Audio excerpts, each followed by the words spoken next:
Hello, everyone, and welcome to another episode of Let's Talk Inclusion. It's probably 79th, isn't it, Caroline? Sreepriya? Hi. Last time when we made it was 78th episode, and we faced some technical glitches in that. This is our 79th. So, friends, I'm Manobina Chakraborty, and it's an absolute pleasure to have you with us today. Whether you are an educator, a school leader, a parent, a therapist, or simply someone who believes that every child deserves to belong, thank you for joining us.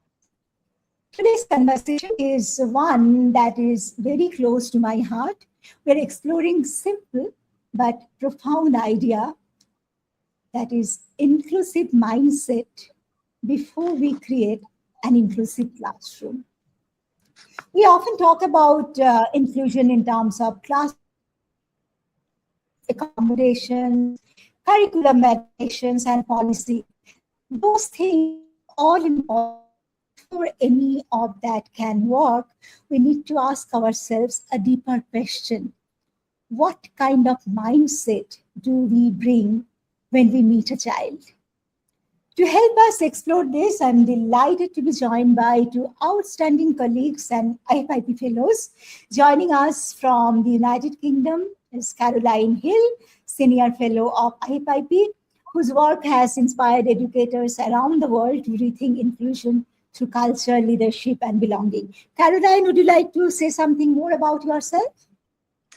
No, thank you for that introduction. It's a pleasure working alongside the two of you. I think the three of us combined actually give a really deep and broad thinking around inclusive practice, but especially around the mindset. I think mindset for all three of us is incredibly important.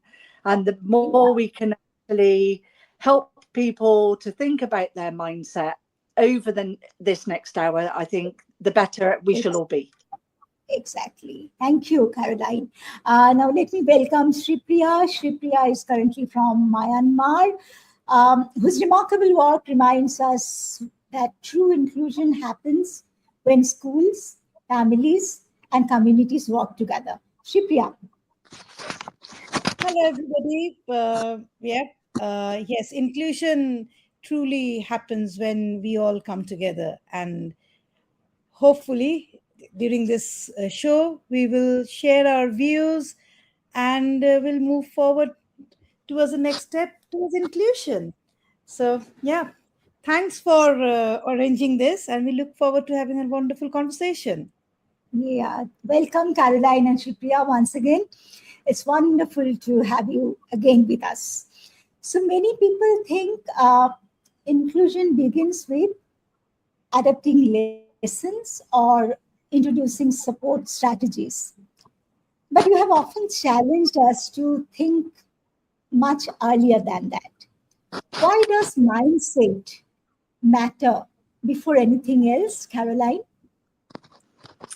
So I'd like to start really with a little story, and hopefully it'll start us thinking about mindset and about how we assume so much before we actually get down to the nitty-gritty of what we want to deliver. So what I want us to actually start thinking about is the stage before that. So here we go. There are two young fish swimming along, and they happen to meet an older fish swimming the other way. The older fish nods at them and says, "Morning, boys. How's the water?" The two young fish swim on for a bit, and then eventually one of them looks over at the other and goes, "What the hell is water?" So from that little story, the hardest thing for any of us to notice is our own baseline, because what we are tending to do is our habits, our own ideas of professionalism, all of those invisible privileges that we have are the water that we swim in every day. We assume it's the default standard for everybody, and until we encounter somebody swimming in the opposite direction and they have another perspective. So what I thought here is a nice little visual. Okay. Whoop. Water. What is water? It's just a fluid, surely. It's just something that we drink. Think of the different types of water that we have in the world. We have clean water, dirty water, spring water, purified water, tap water, salted water, all sorts of water, and yet they all come under that same heading. So is it any wonder we get really confused about people's environments and how they are and what they're used to and are expecting if we all take the same attitude to water is always clear, water is always fresh, and water is always there to hand? Because our reality is that is not the case. Our environment is made up of our life experiences, what we've been through, the good things in our lives, the bad things in our lives, family. All of these different things actually start our mindset off. If we've never come across anybody with a particular need or a special need, why do we have to change the environment? It's just fine. They just need to, in my phrasing, suck it up, buttercup. Get on with it. Pull your socks up. Sort yourselves out. But actually, is that being inclusive? Because all we're doing is we're actually forcing everybody to swim in our own water. And just out of the three of us, for an example, raise your hand, you two, if you like quiet when you're working. Pop your hand up if you like background noise when you're working. Which one are you? Because even just the three of us, I like quiet walking when I'm working. Some people might like background noise or music in their ears when they're working. And just in three people, how different the three of us are. And yet we all have a heart for inclusion, let alone those who have not really understood what inclusion might be. So it's actually being broad in our thinking, because if we mask how we want to react, then we're not giving all of ourselves. So if we're like, oh yeah, I love that noise, that's so lovely, the music is wonderful, thank you so much, all I do is then zone into the music and I can't concentrate, and you won't get the best out of me. But people expect us to conform. People expect us to like what they like. And until we start realizing that is not the case, and accepting that people are different, and accepting that environments are different, and accepting that we need something different from somebody else, because there's no two people the same, then we're never going to really move forward. It's about, we expect people to fit in. In the UK, we talk about fitting a round peg into a square hole. It's not possible. And yet a system in the UK that we've built is that one size fits all, and it absolutely doesn't.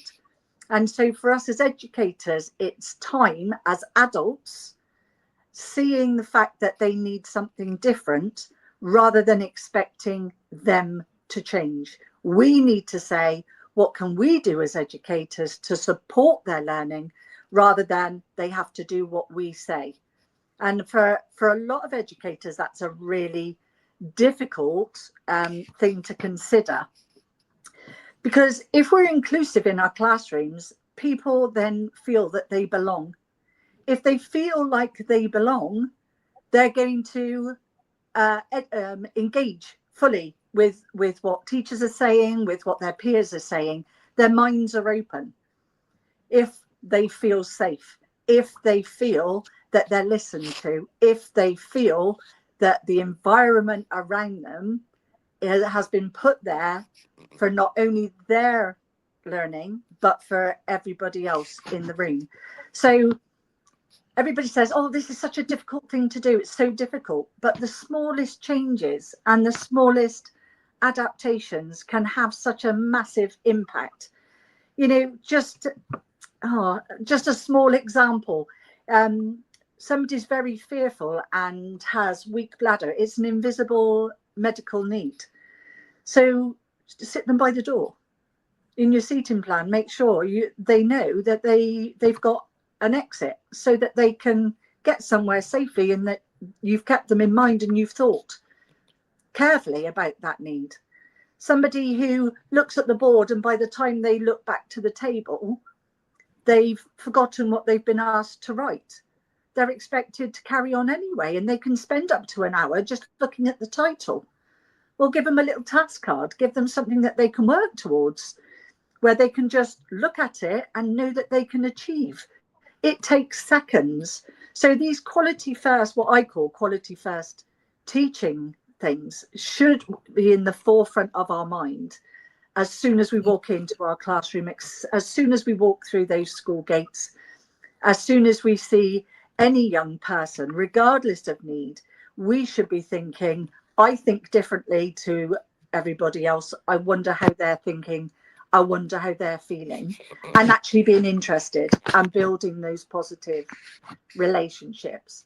So for me, if I just sort of round it up, really, is when we talk about, did somebody want to say something?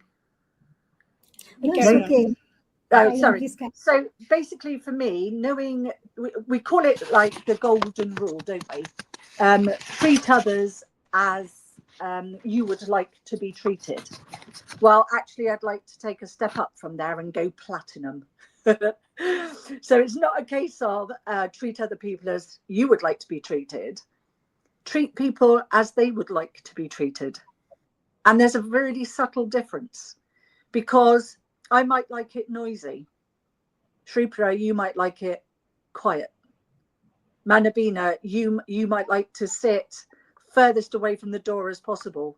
I like an exit because I like to escape. We all have these different things. So if we know each other well enough, we don't have to ask, because we already know. And when we know, we're informed. And when we're informed, we can produce so much more out of our young people, because we care. And it's not about spending hundreds of thousands of pounds. It's not necessarily about having all the resources.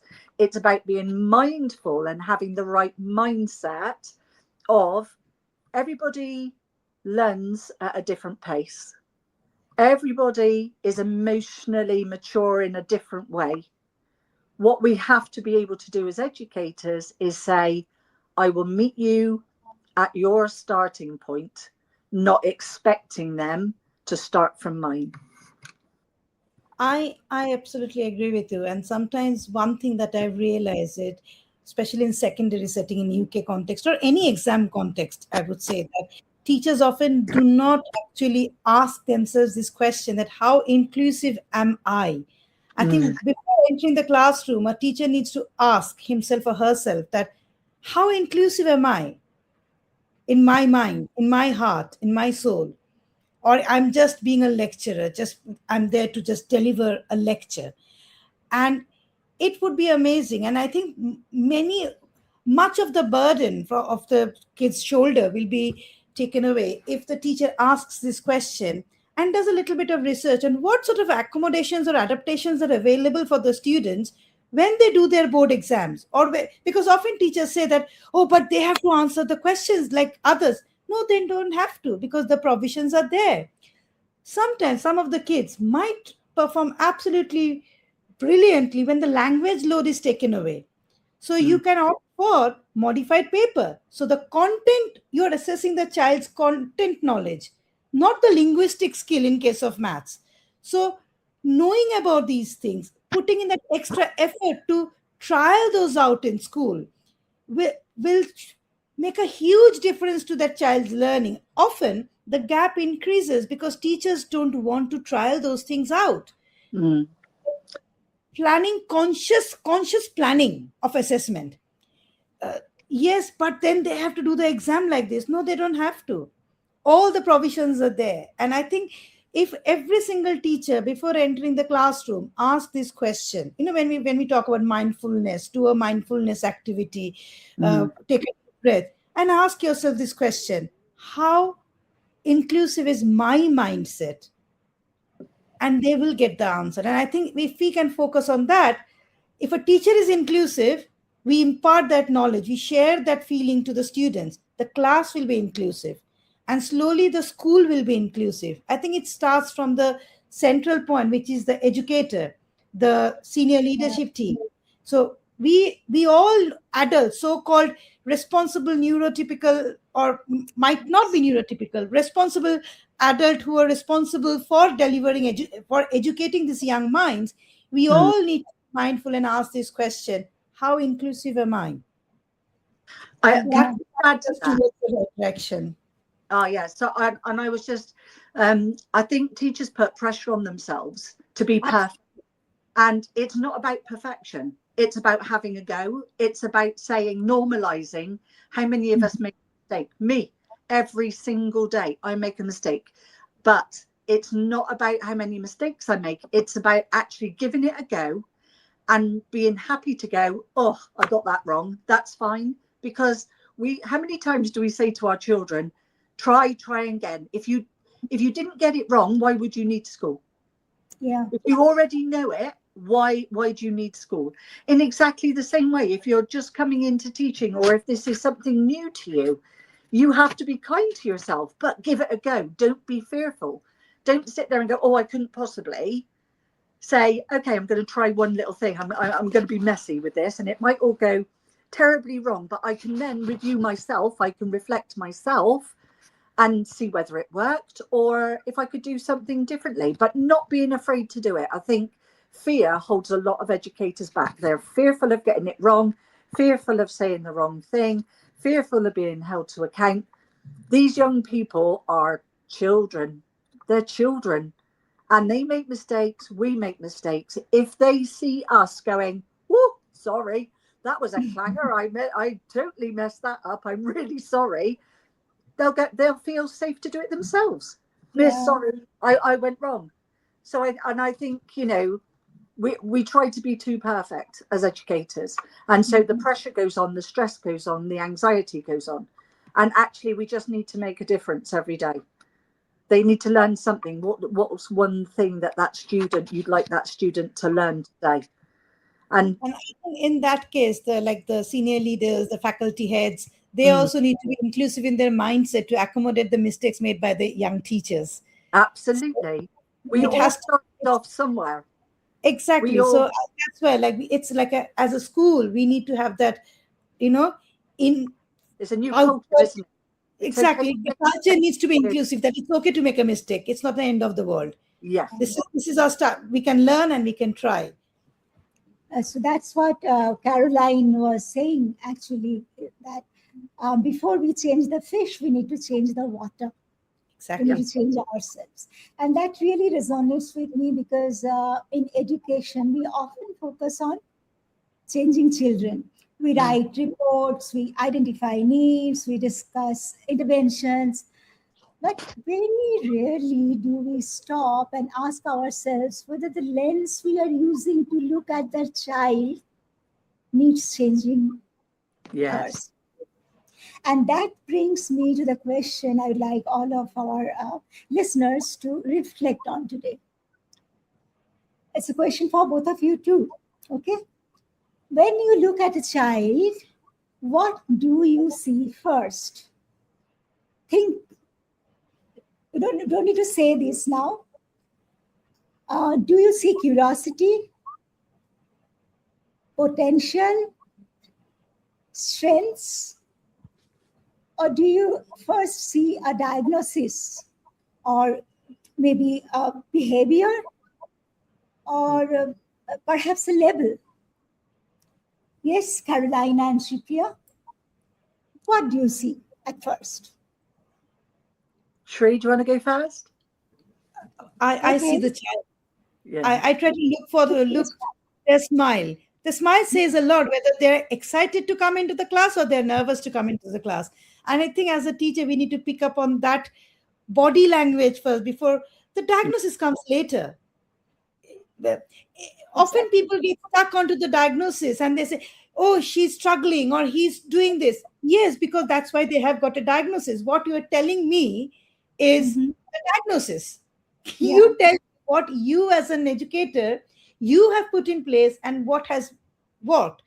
Many times in my experience, I've seen that you give strategies and they want prescriptions. And when they ask for those prescriptive strategies, then my answer is simple. Do you want me to come in and sit in your lesson, and like every time you need to know what to say, what to do? Will you like that level of micromanagement? Yeah. If not, there are plenty of reels, plenty of YouTube videos, plenty of online courses you can do, or there's a invisible line of fire, which is kind of between our learning support department and the classroom. Just cross it and talk to us. And Yeah. you can cross, so you can cross as well. And I think that's one thing we need to really focus on. True, very true. Yeah, and I agree. It's not that. Sorry, Manobina, I interrupted. No. When we look at these young people, a lot of teachers will say, "Oh, they're not ours; that they belong to SEN," and I'm Yes. like, "No, they belong to the school." Exactly. I do not hold a magic wand. I would love a magic wand. I really would like a magic wand, but unfortunately, they're not out there. So I have taken years and years and years to understand the way children think, the way children learn, to observe them, to see what they do, to learn about diagnosis, etc. I'm not asking educators to be as intently knowledgeable as me in that particular area, because they have their own subject areas. I understand that. However, what I do wish to see is them taking responsibility for every child in the classroom and not saying they're not my responsibility, that's for somebody else to look after. And I think the more we actually start doing that and saying, these are my young people, I know that little Lily here struggles with this and I'm not sure what to do. Well, I'll check a book first, or I'll check online first. And if I can't find the answer from them, then I'll ask the SEN team. I can only spread myself so thinly, whereas I can equip, I can give strategies, I can give guidance. But what educators need to be thinking is, how do I need to skill up to ensure that every child in my classroom feels that they belong?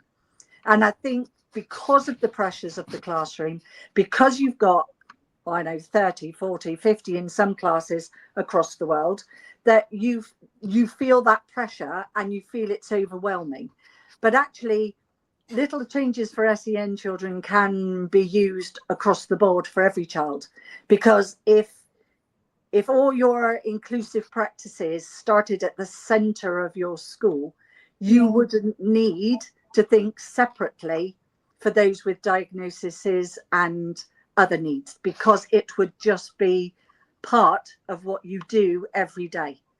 Like standardizing some of the very simple practices, like if you're using a presentation, use a color which the background of the slide to be a matte based or pale yellow or something like that, which use the font which is dyslexia friendly or SEN friendly. Just make it a standard practice, like people use the marking standardization, isn't it, like red and green and thing. Often they don't consider the colorblind students in that case. So when you're thinking about standardizing it, if we can standardize those things, and half of the inclusive practice is actually good teaching practice. Exactly. And I remember when I first started my journey in this field of special needs, like God knows, I was very young at that time. And my mentor said one thing, that there are two ways of working with students with special needs. One is you look at the child and say, oh, you can do that. That's my starting point. It's a difficult journey, but it's the most satisfying and you'll see the progress. Or the second one, oh, well, if the child can learn, I can take the credit. If they don't, they've got some difficulty. It's not my responsibility. So I just hope that more and more teachers are in the first category rather than they're not my responsibility category. If they're wearing the school uniform, they're part of our life. They represent the same school as the rest. The one who's getting all A stars and one who's doing functional skills or entry level 3, if they're wearing the same school uniform, they're every teacher's responsibility. It's not them versus you and I, it's us. And I think that's one core thing we all need to push forward. Totally. Since Sreepriya and Caroline, both of you are very experienced, and I can see from the viewers, Carolina Bloom has joined us, and there are many who are experienced teachers as well. So now I have one more question or something to think about for you. I would like you to think about one child you have found difficult to connect with. Just one. Take a moment. What was the first word that came into your mind when you thought about that child? Was it distracted, quiet, defiant, slow learner? Please don't judge yourself. We all do this. No, I think one child whom I could never connect to was not because it was the child. I think it was a mismatch of personality. So I probably couldn't, it was not the child's fault because Yeah. the family background was such, the environment the child was in was such, and maybe I was inexperienced at that point of time and I couldn't relate to the child's background. So it was, I would say, during my very first experience in the UK, and there was this child who I just could not relate to. But then I said that I don't think it's working out. So another teacher took over. But what I realized is that I had no idea about how difficult the child's background was because I was very new to that country. I didn't understand the social dynamics. If it was much later, I never had that problem because by that time I understood where the pitfall was, where was the child struggling. So I was still very new and think, oh, okay, they must be coming from a stable family background. If the child is staying in this part of Hertfordshire, which is a posh locality, must be from a particular background. So I had some assumptions in my mind. Yeah. And I was working with those assumptions. So it was not the child that I couldn't connect. I couldn't connect to the background the child was coming from. So I couldn't adapt my teaching style. I couldn't understand the dialect. The child had, then I realized the child moved from Yorkshire to Hertfordshire. So my ears were not trained to Yorkshire accent. I had no idea that child had moved from, because he was in such a dangerous situation that he was moved to a care setup in a different county. So I didn't have those information because it was obviously part of the safeguarding. And that's where probably I think that the communication also fell. I was not made ready to work with that child. So again, communication, having that information, not assuming is, I think that's something I learned. Actually, our brains naturally create shortcuts. Yeah. And since we have to do a lot of documentation, so these labels help adults organize information. That is the point. They are as useful in reports and useful in meetings. But children are never files. And the danger comes when the file begins to speak louder than the child. I want to tell you about a little girl called Ruhani in my city, Ahmedabad. She was in grade 4. When teachers described her, the words were familiar. Slow learner, rarely answers, always looking out of the window. Please speak to her mother. I'm sure many of you listening today have met your own Ruhani. At first glance, everything pointed towards what she couldn't do. But when we learn something remarkable, we learn from her mother that at home, Ruhani repairs radios with her grandfather. She could draw the entire layout of her house from memory. She noticed details that most adults completely missed. Suddenly, nothing about Ruhani had changed. She was exactly the same child. What changed was our understanding. We stopped seeing a slow learner. We started seeing a visual thinker, a practical problem solver, a child with extraordinary strengths that simply weren't visible through traditional classroom tasks. That is what inclusion asks of us. Mm. Not to lower expectations, not to ignore challenges, but to widen the story. Because no child should ever be reduced to their difficulty. Mm. What is your opinion, Caroline and Sreepriya? I totally agree. I'm about emotional belonging and being emotionally available to and open to our young people. I think belonging is, for most of us, if not all of us, something that we might subconsciously be constantly thinking about. We don't actually go, oh, I really want to fit in here. I want to be in with these people. It's a case of, I want to feel as if I'm in the right place. It's exactly like being in conference as a speaker or as somebody who's providing some input.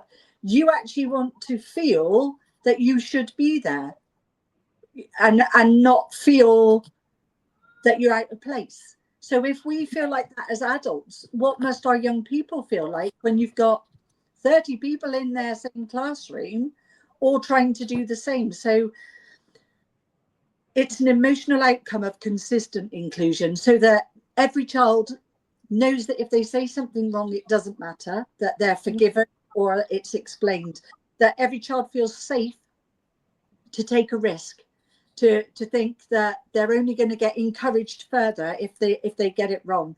It's about saying, this is my place, this is where I feel safe. And for us all, we know as adults that we had those feelings as children, but still into adulthood. I carry things that teachers have spoken into my life. I'm heading towards the big 6-0, not very far off, but I still hold those words from my teachers. I still hold them as a negative. Is that the way you want to be remembered as an educator? That my teacher said this to me, my teacher said that to me. You might be angry for a split second and say something that you possibly wouldn't have said in another situation, but that could have a lasting impact on that young person.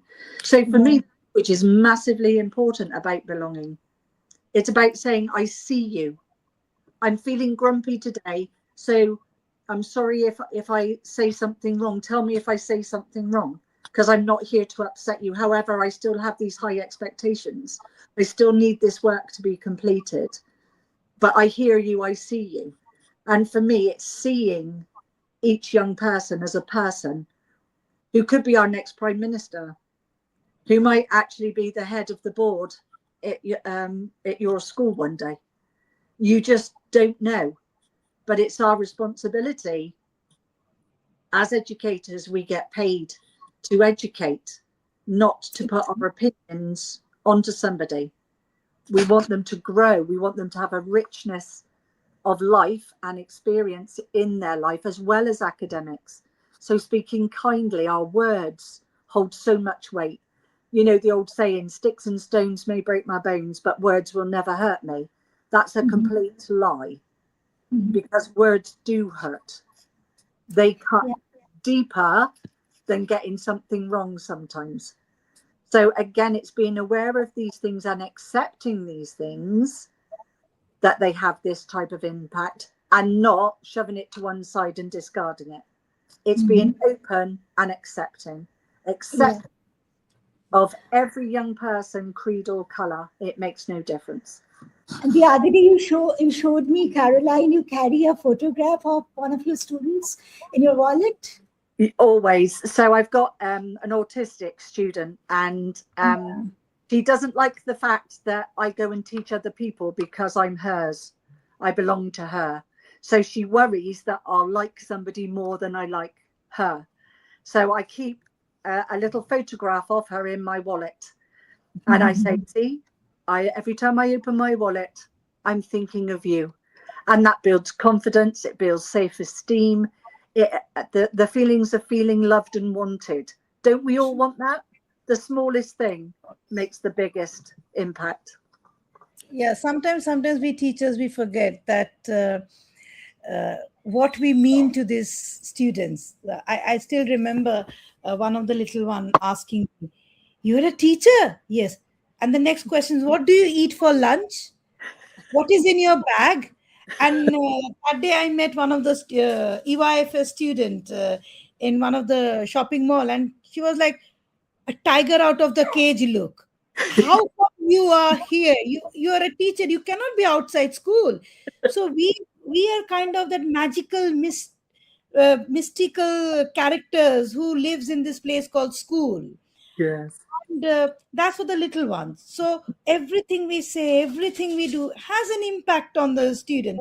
When my teacher, I was in year 9, told me, "What's the point of asking a question? I'll ask a donkey. Donkey will be able to answer, not you." I don't remember anything of chemistry, nor do I remember what lesson I was being taught, but I do remember how I felt and that exact phrase.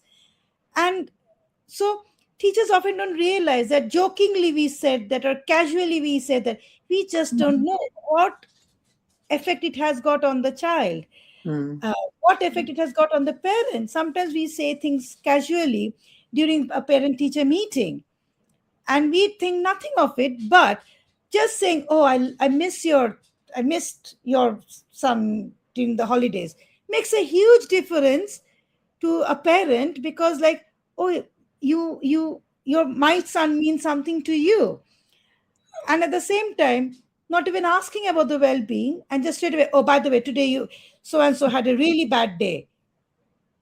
And all the parent can hear is, "Okay, you have also started hating." They know. Mm. Most of our parents, then they're very much aware of all the challenges their child will be throwing at the school. But if we can start the conversation with the parent with something positive, I can't believe that in a whole day, out of 8 or 7 or 6 periods, there's not even one thing the child has done well, which you can make a highlight. Mm. If every day we can make a highlight of one good thing the child has done, that has a huge impact, and they want to hear good things. Yeah. Like as teachers, we all want we all want to hear all the good things during our appraisal, which leads to maybe an increase in our salary or a promotion. Those kids also like to hear something good they have done. And Like, Yeah. parents also like to hear something because they are aware of their children's challenges. So I keep telling my teachers, a parent doesn't come to you to know what she already knows. Okay. they So take the what phone she calls from doesn't know, they'll tell her that. in my department, we try to make these phone calls regularly at home, just sharing something good. So Yeah. that when because a phone call from school means, "Oh my God, what has my child done now?" Yeah. We forget to share good news, and I'm sure in the whole day, there's at least one thing they could have done well. Just pick that up. Keep your eye. Try to look for the good things. Don't be a traffic warden. Nobody is going to give you a pay rise based on how many faults you can find. Mm. Whereas if the child shows progress, probably you will be praised. So, you being a traffic warden of behavior or commenting all the things the child can't do is not going to make anybody's life easy. Neither yours, because then people will be telling you, "Oh, you're not doing your job properly, you are not adapting, you're not accommodating, you will not like it." Very true. And the child doesn't like it, because what's the point of doing, even if I'm doing something right, still nobody's praising. Can I not do anything right? Can I Yeah. not? So there's no point of being a traffic warden. Mm. Let's just be an educator By and a the way, guardian. yeah, with these discussions in between, have we forgotten Rouhani? I No, was we talking haven't. about Rouhani. No, Haven't you we haven't. remember? Why should we forget Ruhani? So suppose, imagine you are Rouhani's teacher. Tomorrow morning, she walks into your classroom. Knowing what you now know about her, what would you change? Would you ask her to sketch before writing?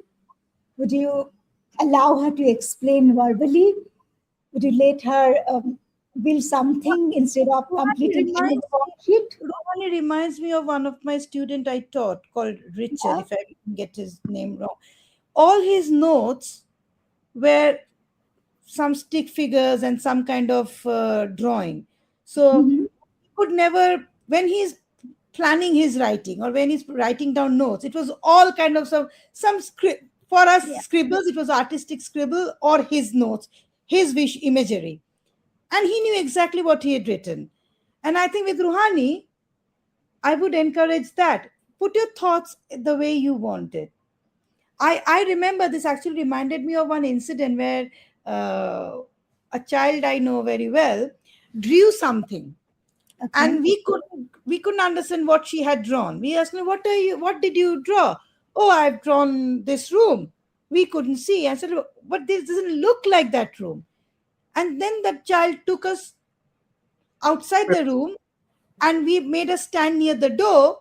And when we looked at the room from the door, that drawing made sense. Mhm. So ask the child. Please allow them to take you to their world and see the world from their view. Because sitting in that room didn't make sense, but standing at the door, my eyes opened up. The door was wide open. Now I saw what she was seeing. What she was seeing was sitting inside the room, she could see from outside the room, whereas we couldn't. But she drew it while sitting inside the room, how the room would look while she was standing out at the door. Exactly. I like it. For me, it would be, oh, it popped into my head and then it ran straight back out again. Come back to me, Manobina. I just had a senior moment where I had a wonderful little story and an anecdote, and it just disappeared. Okay. Ruhani. Well, this is what happens to the kids as well. Absolutely. Oh, I've just remembered. There you go. My apologies. Okay, so for me, I look at the word assume. Assume is spelled ASSUME. When you look at something, somebody, we make judgments. We make instant judgments. And a lot of the time we are incorrect in our judgments. We think we're doing all right. We can possibly pick up a few little bits. But what we don't actually do is check. And because we assume we're correct. We assume we know better than they do. We assume our way is going to work better than anything that they might have to say. But if you look at the word ass, if you go by it makes an ass out of you and me. If we assume this is what is going to happen, you are going to end up like your little donkey, looking like a little donkey. And it's not only going to be making those assumptions, it's going to make everything that you do not worthless, but unimpactful. Whereas if you actually say, I'm not going to assume, I'm going to ask, even if you ask one student each week, by the time you get through the year, you'll know your students inside out and back to front. There's 39 weeks in a working school year. So therefore, there should be no reason why by the end of the year you're not talking personally. And it hasn't been a massive amount of time. You've just thought of one student mindfully each week. That's not too much for anybody. Also, and in the beginning of a school year, we generally go for parents' interviews. So instead of asking what's wrong with this child, if we ask, what does this child do well? Yes. What can I learn from this family? Or maybe I think that whose perspective am I missing? Maybe there are other people in the family also.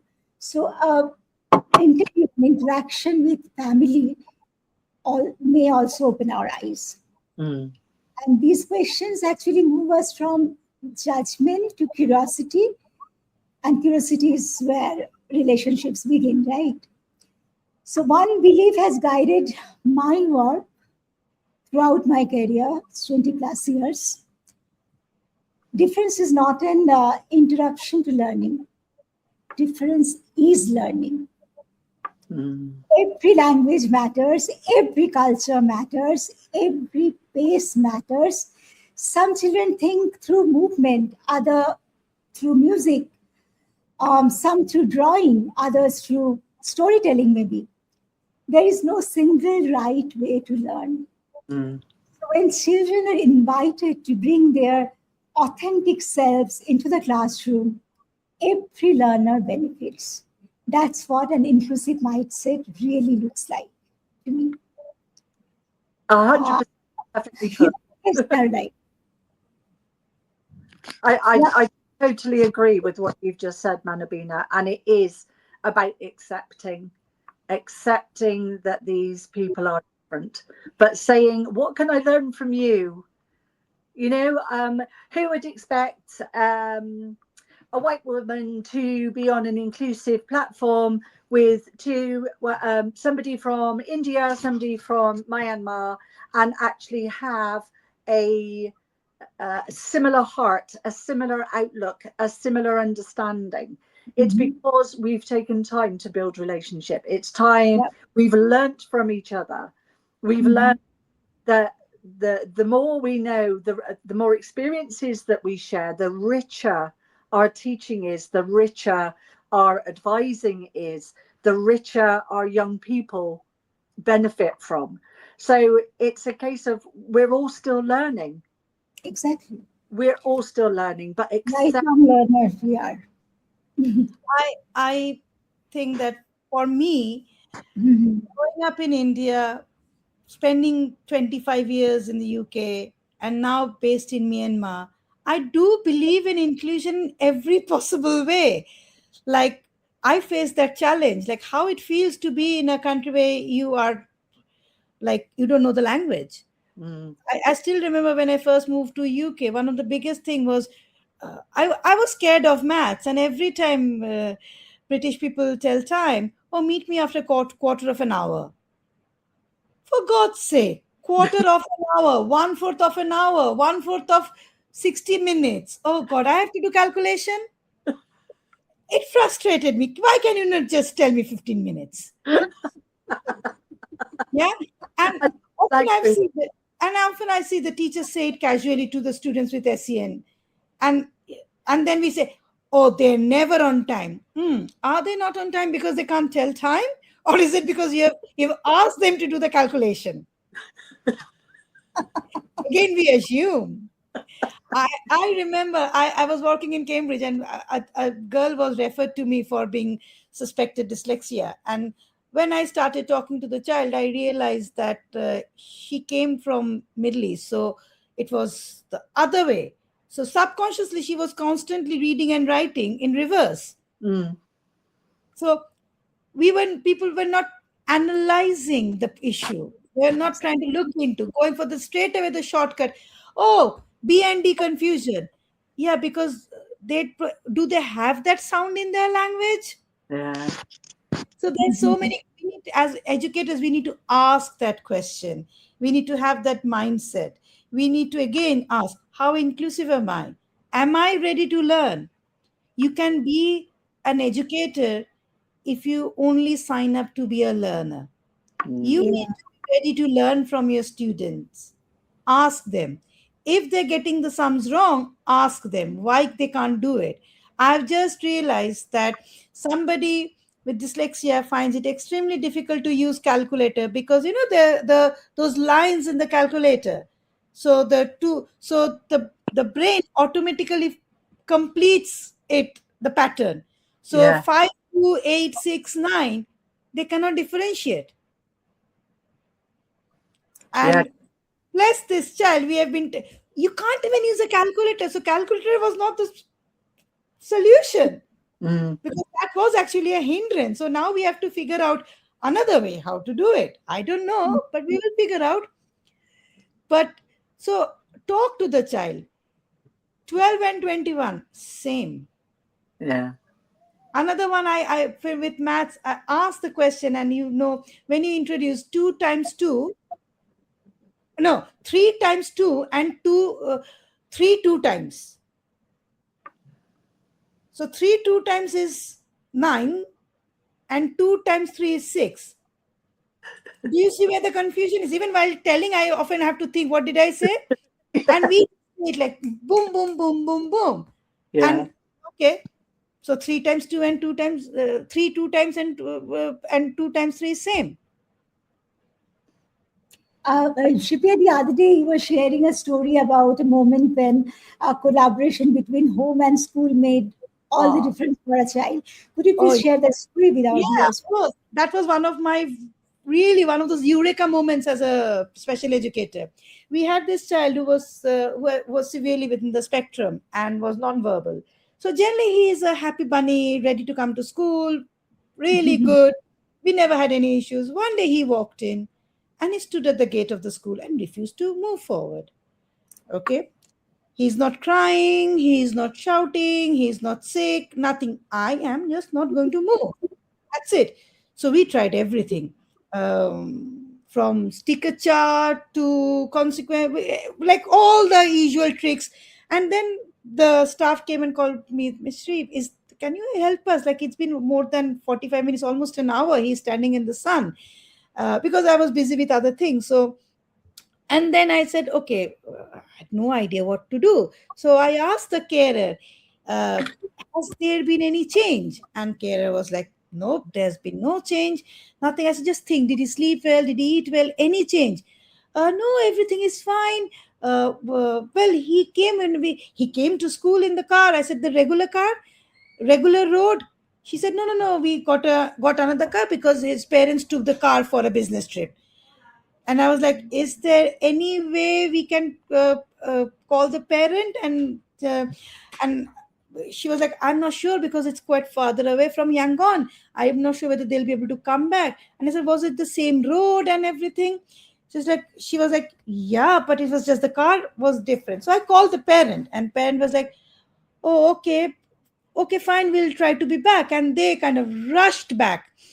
So we thought that maybe he needs to get into the car, he'll go back, and then he can go back home, because he refused to get into the other car also. So as soon as the parent reached, like after around 45 minutes, he looked at the car, bye, and just straight away walked into the classroom. And there was no issues after all. And we were like, oh, okay. So since then, he comes to school in the same car. But I was very impressed to see the parents' commitment and the trust they showed on us, that it was a random request. We didn't know whether it will work or not. We all were at the same page. Like, we had no idea what we were asking for. They came all the way. They canceled their meeting. They came all the way for their child. And it just worked out. So I think having that relationship between the parent, and I must say that one of the reasons we have got a really good bond with all the parents is we don't call them when there's a challenging behavior. We call them when there's a success. And if you are going to use something like, okay, if you are not listening, you have to go back home, because they don't like going back home, we plan it with the parent. So parent knows that if there's a phone call saying that, can you come and pick so and so up, it's because it's part of our plan step.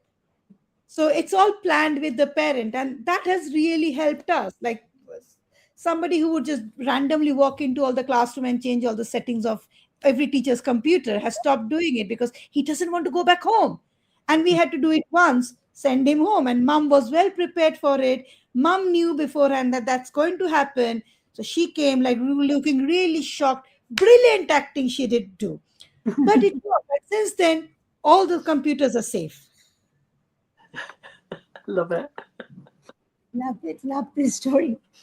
So, listening to both of you today, what I feel is that inclusion isn't a destination. It's really a choice of remain curious, a choice to listen, and choice to collaborate, as you shared your story with parents. It's almost an hour.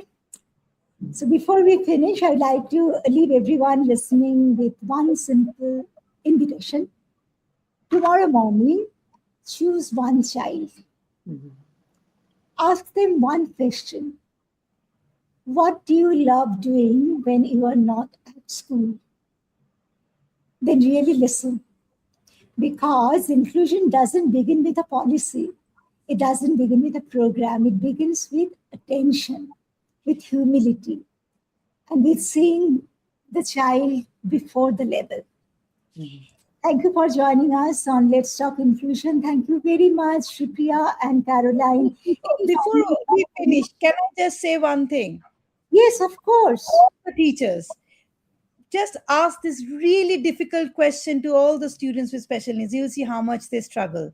Tell me two things you're good at. And this is the most difficult question I've seen that you can ask these students, because they're so used to listening to what they can't do, they've forgotten what they're good at. So, like Manobina said, I would request all the teachers to ask this question to every single child. Tell me two things that you're good at, and you see how much they struggle to identify their strengths. And that will help you to think, are we inclusive in our mindset? Exactly. Caroline, I, final it, comment. my final little tidbit is see the young people. Yes, it is your job. Yes, it is what you turn up to do each day. But if you're a mum, see that child as one of your own. How would you want that young person to grow during that day in your care? And if we can start doing that and thinking more mindfully about the impact we have on our young people, things can only get better. Exactly. Thank you very much. Thank you, Caroline and Sreepriya, for joining me today. And thank you, all the viewers, for your comments and attendance and participation. Thank you for joining us on Let's Talk Inclusion. Until next time, keep creating spaces where every child feels seen, heard, and valued. Bye, goodbye, and take care.